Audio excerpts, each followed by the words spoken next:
La nuit, des esprits circulent. Si on est dehors, on risque de les rencontrer. Et ils résonnent à nos oreilles. Mais est-ce que j'étais prête à mourir pour un arbre? La réponse était non. Épisode numéro 2. Les gardiens du monde naturel. Ces arbres sont comme des membres de notre famille. Ils nous rendent service. Là, j'ai accroché une pancarte qui dit « Protéger la végétation pour une bonne réincarnation ». Voyage en terre indigène. Une mémoire des hommes qui s'efface. Anna. Une série d'Anne Pastor. Indiens, pygmées, aborigènes, inuits, ces peuples nous font rêver, mais ils sont souvent réduits à l'image de primitifs et d'objets de curiosité. Pourtant, ils sont près de 370 millions à vivre avec leur langue, leurs croyances et leur savoir. Ce sont des micronations rebelles à l'uniformisation du monde et leur manière de penser et d'agir nous interroge. Alors peut-être est-il temps de les écouter. Aujourd'hui, direction le Rajasthan en Inde et l'Amazonie en Équateur. Ils se définissent comme les gardiens de la nature. Ils, ce sont les Indiens Sariakou d'Équateur qui viennent de déposer la déclaration de la forêt vivante à la COP 21. Ils, ce sont aussi les Bishnoïs du Rajasthan qui ont fait de la protection de la vie sauvage leur raison d'être depuis le XVe siècle. 2 peuples, 2 continents et un seul combat, protéger leur monde, qui est aussi le nôtre.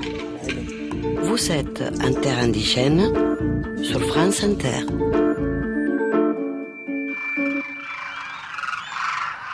Au Rajasthan, chez les Bishnoïs.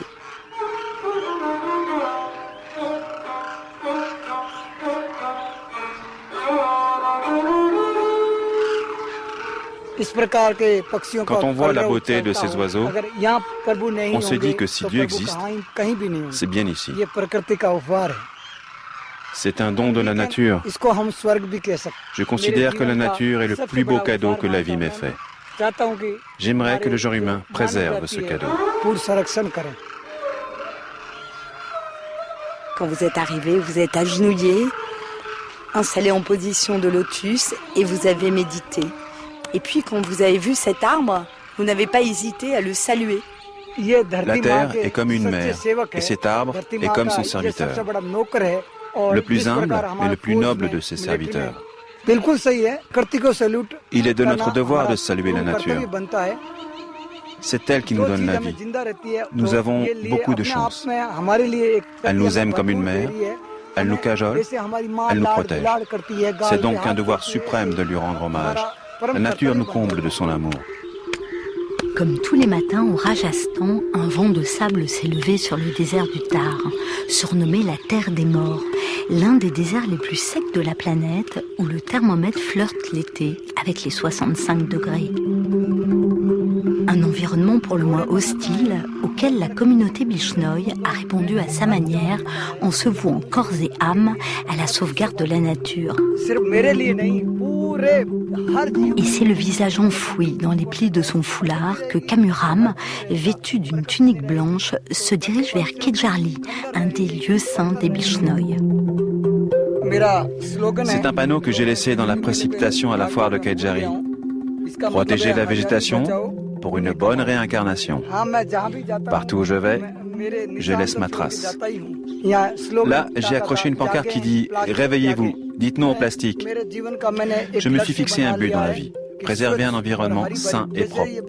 Quand j'aurai gagné la guerre contre le plastique, je lancerai une nouvelle campagne pour replanter des arbres et reverdir la nature. Je ferai cela jusqu'à mon dernier souffle. Car je sais que ma vie n'aura de sens que si elle profite aux autres, si elle profite à la nature. Sinon, il y a des milliers d'êtres vivants qui naissent et disparaissent, des milliers d'êtres humains qui mènent une vie absolument insignifiante. Je n'ai pas envie d'avoir la vie d'un ver de terre. Franck Vogel, je suis photojournaliste et ambassadeur de Bishnoï. Alors, la première rencontre, c'était en 2007. J'avais fait un tour du monde en stop, en Afrique, en Asie, voilà. Et c'est une personne que j'avais rencontrée en Afrique, contact et il m'avait parlé de ce peuple. Et c'est là que j'ai essayé de trouver sur Internet, il n'y avait rien, et enfin, à part un nom, c'était Sunil Bishnoi. Et je me suis dit, comme il s'appelle Bishnoi, peut-être il a un lien avec cette communauté. Et donc je lui envoie un message, et il me répond, il me dit, oui, je fais bien partie de cette communauté. Il me dit, venez voir. Et donc j'y vais. Et ce qui était très rigolo, c'était qu'à un moment, il me demande, tu as quel âge, enfin tout ça. Et j'avais 29 ans. Et je savais pas du tout que Bishnoi, ça signifie 29. Et donc, en fait, c'était très marrant. Il me dit, t'es un peu Bishnoi, alors c'est le bon moment. Enfin, voilà. Et il me donne l'amulette avec le prophète. Ça a changé votre vie, Franck Fogel, cette rencontre? Oui, je pense, ouais.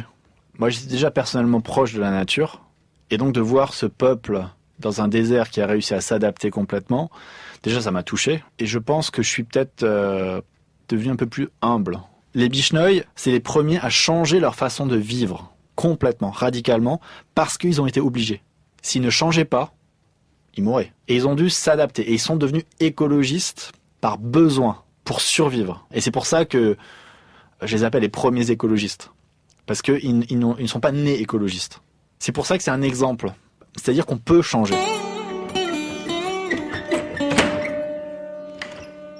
Voilà, vous venez d'ouvrir la porte. Quand on rentre au temple, on va saluer la divinité. Et puis ici, il y a les 29 règles des Bishnoi. On se sent motivé par la vie de notre gourou. On a l'impression de marcher sur un chemin qui sort de cette grotte. Et de part et d'autre, on voit les 29 règles de notre gourou. Et en haut, il y a les versets sacrés qui résument toute sa vie. On a beaucoup à apprendre en les récitant tous. Jiva upar jor karise antikal hoisi varu. Si tu exprimes ta force en molestant les animaux, la fin de ta vie sera douloureuse. Re binhi gunhe jive kyun mara. Pourquoi est-ce que tu tues les animaux qui sont innocents? Les Bishnoi sont environ 700 000. Ils vivent principalement au Rajasthan. C'est une communauté religieuse à la base qui a été créée par un homme suite à un cataclysme. En fait, ils ont dû s'adapter. C'était pas des végétariens à l'époque. C'est plusieurs castes qui habitaient dans le désert qui ont décidé de suivre les préceptes de ce prophète, de Jamboji, qui leur a dit à un moment, si vous changez pas votre façon de vivre, vous ne pourrez plus vivre ici. Parce que ça va être un désert complet. Il y aura plus d'animaux, il y aura plus d'arbres, ça va être le désert complet. Moi, je vous propose une alternative. On est en 1485. Et à cette époque-là, une grande sécheresse, les humains tuaient les animaux sauvages pour manger, coupaient les arbres pour revendre le bois pour avoir un peu d'argent pour manger. Et en fait, la sécheresse, elle continuait. Enfin voilà, c'était vraiment dramatique à l'époque. Et il leur a dit, il faut changer complètement vos façons de vivre. Et je vous propose 29 règles. Et ces 29 règles, elles ont été intégrées comme une sous-religion de l'hindouisme. Ne pas manger de viande, ne pas couper d'arbres, ça reste une religion. S'ils ne font pas ça, leur prochaine vie ne sera pas belle. Ils vont peut-être se réincarner en fourmis ou je sais pas quoi. Je m'appelle Partik Bishnoi, je suis du clan des Godara, je suis originaire de Sirsa dans l'état d'Haryana. J'ai 21 ans, je suis né à Sirsa et j'y ai toujours vécu. Vous êtes la nouvelle génération des Bishnoi et vous continuez à suivre ces 29 règles. Tout à fait, je respecte toutes ces règles. Les plus strictes sont celles qui nous enjoignent de préserver les arbres et les êtres vivants. Nous, les Bishnoi, sommes prêts à mourir pour cela. Le matin, je me lève à l'aube, je fais mes ablutions, je fais mes prières, je récite les mantras. S'agissant de la protection de l'environnement, je plante des arbres et je n'utilise pas de sacs plastiques. Je dis aussi toujours la vérité, j'aide les autres, je fais attention à mes paroles et je n'élève jamais la voix. Et dans quelques minutes, le prêtre va réciter les versets. Le matin, il y a un rituel avec un sacrifice au feu. Les gens viennent très nombreux des villages aux alentours. Ils vont commencer à arriver, chacun avec son moyen de transport, vous allez voir.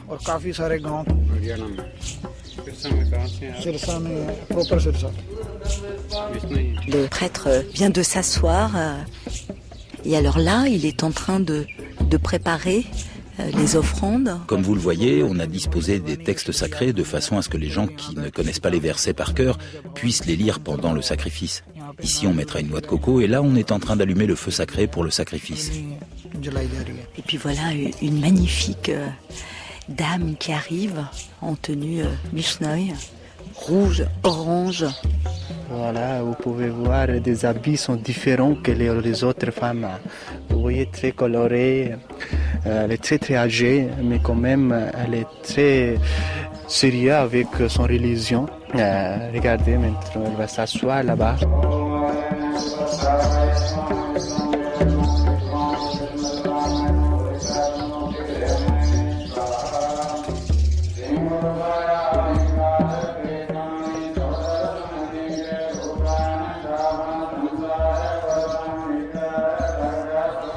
Merci de nous avoir invités à assister aux prières du matin.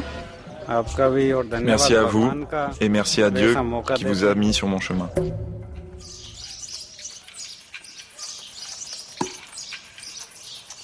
Vous êtes en terre indigène sur France Inter. Au Rajasthan, chez les Bishnoi. Nous sommes à Kejarli. Un mémorial a été construit ici, à l'endroit où 363 des nôtres sont tombés en martyrs. Aujourd'hui, Kejarli est devenu un îlot verdoyant au milieu des dunes et des steppes. 363 arbres ont été plantés en souvenir du massacre de 1730. C'est une histoire qui coule dans nos veines. Dès qu'on parle du service à rendre à la nature, c'est l'histoire du sacrifice de Kejarli qui revient. Que l'on s'adresse à un tout petit enfant, à peine en âge de comprendre, ou à un vieillard sur le point de rendre l'âme. On n'arrête jamais de commémorer ce sacrifice.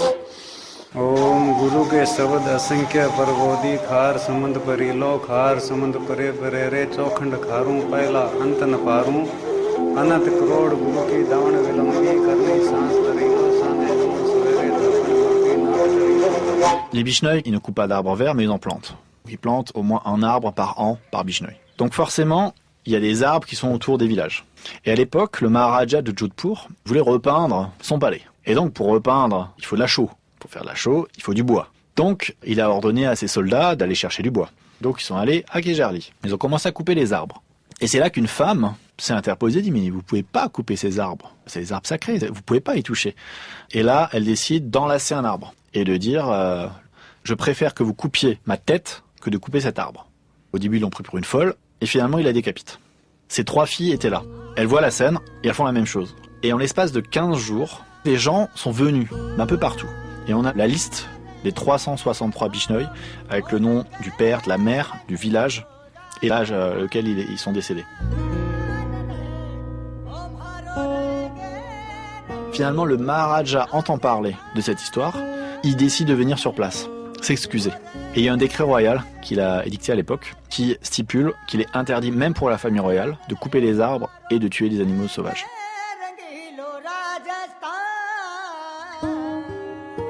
C'est l'entrée du temple de Guru Jambeshwar Maharaj à Kejarli. On est juste devant le sanctuaire. C'est extrêmement parlant parce que devant nous, on a donc ces peintures qui représentent le sacrifice des 363 Bishnoi avec l'armée qui arrive, les femmes qui s'enlacent autour des arbres et les soldats qui coupent la tête de toutes ces femmes. Quand j'arrive ici, la première chose que je fais, c'est saluer la terre en me prosternant. Comme ceci. Et si je ne le fais pas physiquement, je me prosterne par l'esprit et par le cœur. J'ai l'impression ainsi de rendre hommage à ma propre mère. Kamoran tourne autour du temple pour prendre l'énergie du père fondateur Jamboji. Pour les Bishnoi, c'est une question de respect et d'honneur. C'est une règle. Il faut sauver les arbres. La nature ne peut pas nous protéger si nous ne la protégeons pas nous-mêmes. C'est pour transmettre cet enseignement aux générations futures et aux autres communautés que nous venons ici chaque année, le 10e jour du mois de Bhadra, le 6e jour du calendrier hindou. Les Bishnoi viennent de toute l'Inde, par centaines de milliers. Nous rendons un culte au feu sacré et repartons avec l'espoir que ce type de tragédie ne se reproduise jamais et que nous continuons à protéger chaque arbre. Et quand vous nous avez raconté cette histoire, vous enlaciez l'arbre, vous touchiez l'arbre. Il y avait un rapport très physique avec l'arbre. Vous avez tout à fait raison. La nature est notre mère. Les êtres vivants sont nos frères et sœurs. Ils sont tout aussi importants pour nous que nos bras, nos jambes, notre nez, nos oreilles ou nos yeux. Ils sont aussi importants que notre souffle vital. C'est pourquoi nous sommes prêts à donner notre vie pour les sauver. Si on ne protège pas son propre souffle, comment rester en vie?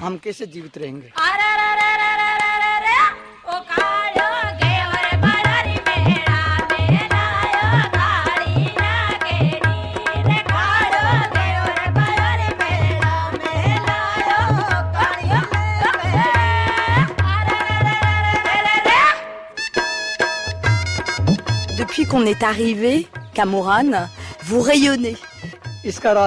Mon secret, c'est que tout à l'heure, j'étais fatigué. Mais maintenant, c'est comme si j'avais retrouvé ma mère, comme si elle me prenait sur ses genoux et me cajolait.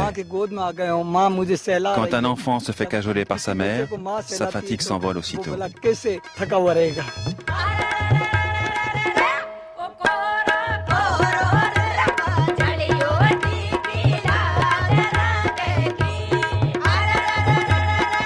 Comment peut-on mourir pour des arbres? Parce que j'ai une conscience éco-citoyenne ancienne, je l'ai acquise de mon père, qui était un éco-citoyen avant la lettre. Mais est-ce que j'étais prête à mourir pour un arbre? La réponse était non. Donc je me suis ruée à ce moment-là sur Internet. J'ai trouvé des sources sûres qui relataient l'histoire de Djamboji. Et ensuite, ce qui m'a frappée, c'est qu'il y avait un site qui donnait toute la liste des victimes. Donc je me suis dit qu'il y avait une conscience très forte pour garder la liste des victimes d'un massacre qui remontait à 1730 au point de mettre sur Internet. Alors là, ça a été un véritable coup de foudre et je me suis dit, je vais faire littérature de cette histoire. Irène Frein a publié La forêt des 29, où sur fond de steppes arides et de palais princiers, elle raconte l'histoire de ce paysan visionnaire, Djamboji. Je me souviens très bien de ma première rencontre avec les Bishnoi, c'était au village natal de Djamboji, à Pipassar. Et je suis arrivée à un moment, il faisait extrêmement sec au Rajasthan, c'était en juillet, et vraiment, il n'avait pas plu depuis des semaines. Et quand nous sommes arrivés, il y a eu des trompes d'eau, un orage subit. Et ensuite, quand je suis arrivée également sur le lieu du massacre à Kejarli, chaque fois, il y a eu une grosse averse. Je ne sais pas ce qu'il faut y voir, mais en tout cas, moi, ça m'a donné beaucoup d'énergie pour écrire. Est-ce que leurs propos ont résonné chez vous justement parce que vous aviez depuis votre enfance une conscience éco-citoyenne? Vous avez employé le mot très juste en employant le mot résonance, parce que la traduction exacte des enseignements de Djambo, c'est résonance, au pluriel. Djambo ne cherchait pas à convertir, c'est tout sauf un prosélyte. Il cherchait à éveiller des chambres d'écho.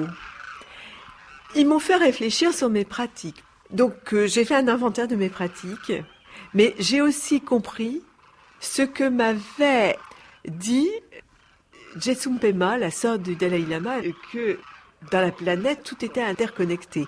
J'ai vu ça mis en pratique avec les Bishnoi. Par exemple, il y a beaucoup de cobras au Rajasthan, ils pullulent. Eux ne les tuent pas. Mais ils ne prolifèrent pas parce que les Bishnoi élèvent des pans.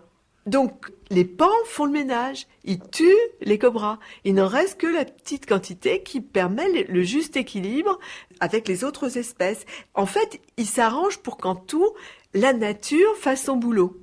De même les gazelles. Les gazelles sont essentielles dans l'équilibre de l'écosystème. Et ils ont interdit la chasse. Ça a été la première chose. On ne s'attaque pas aux gazelles. Et c'est très simple. Il y a un équilibre à trouver. Et dans le fond, toutes nos sociétés actuelles cherchent la notion d'équilibre. Et ce qui est intéressant dans la communauté de Bishnoi, c'est ce message. Tout acte a une conséquence.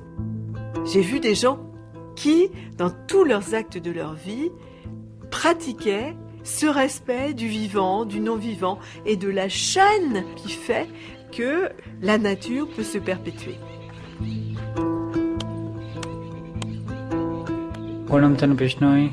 Je m'appelle Puna Bishnoi. C'était un samedi vers 17h. Mon père était au champ en train de biner avec mon oncle et le reste de ma famille. J'étais très jeune à l'époque, je venais tout juste d'entrer à l'école. Mon père a entendu des coups de feu, il s'est précipité dans leur direction. Il a couru sur environ 3 km, il était tout devant. Il y avait d'autres membres de la famille et moi, qui étais tout petit, je courais derrière. Au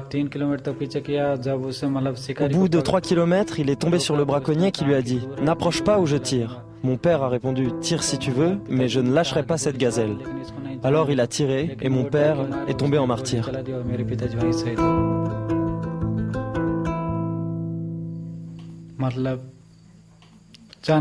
Tout le monde doit mourir, tôt ou tard. Mais ceux qui meurent en ayant fait le bien, eux entrent dans la légende. Notre communauté est minuscule par rapport à la population de l'Inde, mais ce sont des gens comme mon père qui ont fait notre réputation dans le monde entier en protégeant les arbres et la faune sauvage. Mon père a suivi les préceptes de notre gourou Jambeshwar et accompli de nobles actions. Le discours actuel des scientifiques sur la protection de l'environnement, notre gourou Jambeshwar le tenait déjà il y a 5 siècles. Mon père a suivi ces règles, protégé la faune sauvage et fait le sacrifice de sa vie. C'est quelque chose dont je suis très fier. Est-ce que vous lui avez pardonné au chasseur ? Non, je ne lui ai pas pardonné. En fait, je ne l'ai jamais vu. Il habite dans un hameau à 5 ou 6 kilomètres d'ici. Et si vous le rencontrez, qu'est-ce que vous allez lui dire ? Ça, l'histoire le dira. Depuis la mort de Gangaram le 12 août 2000, un hommage lui est rendu chaque année dans son village natal de Cherai. Il a même reçu la plus haute distinction du pays pour la défense de la vie sauvage. Et comme lui, ils sont plusieurs chaque année à sacrifier leur vie, notamment pour sauver l'antilope noire qui pourrait être la réincarnation de leur prophète. Les temples aussi sont devenus des sanctuaires pour les animaux sauvages. Elle a perdu sa mère quand elle était toute petite. Sa mère s'est fait tuer par des chiens. Elle nous a été amenée par des paysans des environs, des Bishnois, et depuis, elle vit ici. Quand les gens ont vu que sa mère était morte, ils se sont dit qu'elle ne survivrait pas, la pauvre. Alors ils nous l'ont amenée. Elle comprend le langage du cœur, et c'est pourquoi elle est restée avec nous. Alors là, elle est en train de prendre son petit déjeuner. Qu'est-ce qu'elle mange ? Des pois chiches. Pendant les prières, la gazelle, elle vous écoutait. Bien sûr. Elle approche quand c'est l'heure du rituel. Alors que vient d'arriver la femme qui a allaité cette petite gazelle. Elle s'appelle Shamsundar Bishnoi. C'est la femme qui a allaité la gazelle que vous voyez. Vous portez la tenue traditionnelle et vous êtes voilée avec de magnifiques bijoux. C'était la première fois que vous allaitiez un petit bébé gazelle ? Oui, c'était important de sauver sa vie parce que Guruji qui a dit qu'il n'arrive pas de sauver sa vie. Donc il a besoin de quelqu'un qui va la nourrir. Et pourquoi est-ce que vous l'avez appelé Arti ?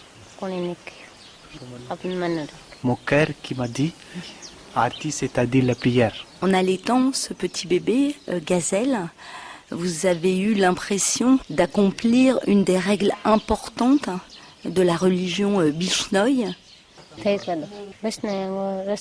Dans notre religion, c'est notre travail. On doit faire ça. J'ai sauvé la vie des petits gazelles.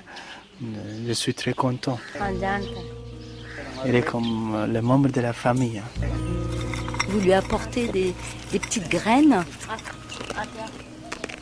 Est-ce que vous croyez qu'elle vous reconnaît ? Oui, je me reconnais.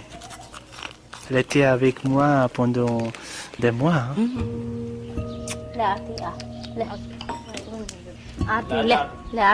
Alors vous êtes le mari. Quand Guruji vous a appelé pour vous demander si votre femme, qui venait d'avoir aussi un petit bébé, pouvait aussi allaiter la gazelle, qu'est-ce que vous vous êtes dit? Il était sûr qu'elle va donner son lait. Parce que je connaissais bien, elle était très gentille avec les oiseaux, avec les animaux, avec les natures. Je connais bien le cœur d'elle. Je suis amoureux avec elle. Alors vous l'avez pris en photo? Ah voilà, alors là on voit votre femme qui attrape ce petit bébé gazelle dans ses bras. Et là, elle a d'un côté le bébé et de l'autre côté la gazelle qui tète goulûment. C'est une belle image. Hein. On est très content qu'on a protégé la vie d'un petit gazelle. Ça nous donne la puissance, ça nous donne la force. J'arrive pas à expliquer comment je suis très très content. C'est vraiment le Dieu aussi qui nous a aidés, en même temps que ma femme qui a donné la naissance de petit bébé. Le bébé, comment est-ce qu'il réagissait? Il était aussi comme mon petit bébé. Donc on partageait moitié-moitié pour tous les deux. Et demain, si c'était à refaire? Je suis prête sur 24/24. C'est dire que les animaux, la nature, la faune sont presque plus importants que les hommes. Tout le monde est important pour nous, que ce soit cette gazelle ou un être humain. Tous les êtres vivants sont des créatures de Dieu. Nous les considérons tous comme des membres de notre propre famille. Voyage en terre indigène avec Anne Pastor sur France Inter. Aujourd'hui, le territoire des Bishnoï est protégé. C'est ce qu'a appris à ses dépens l'une des stars de Bollywood qui s'est vue infliger une peine de 5 ans de prison après avoir tué une antilope noire. Au fil des siècles, les Bishnoï ont créé des centaines de villages éco-responsables et chaque famille doit planter des arbres et consacrer le 10e de sa récolte à l'alimentation des animaux sauvages. Ce culte de la nature place les Bishnoï en lisière de l'animisme. Une croyance que l'on retrouve aussi à 10 000 km en Amazonie, où les Indiens d'Équateur vivent en harmonie avec la nature et sont à l'origine de la déclaration de la forêt vivante qu'ils ont présentée lors de la COP21. Canta durísimo. Llegarás mañana para el fin del mundo o el año nuevo. Mañana te mato, mañana te libro. Estoy adelante, ya no tengo miedo. Mañana te digo que el amor se ha ido.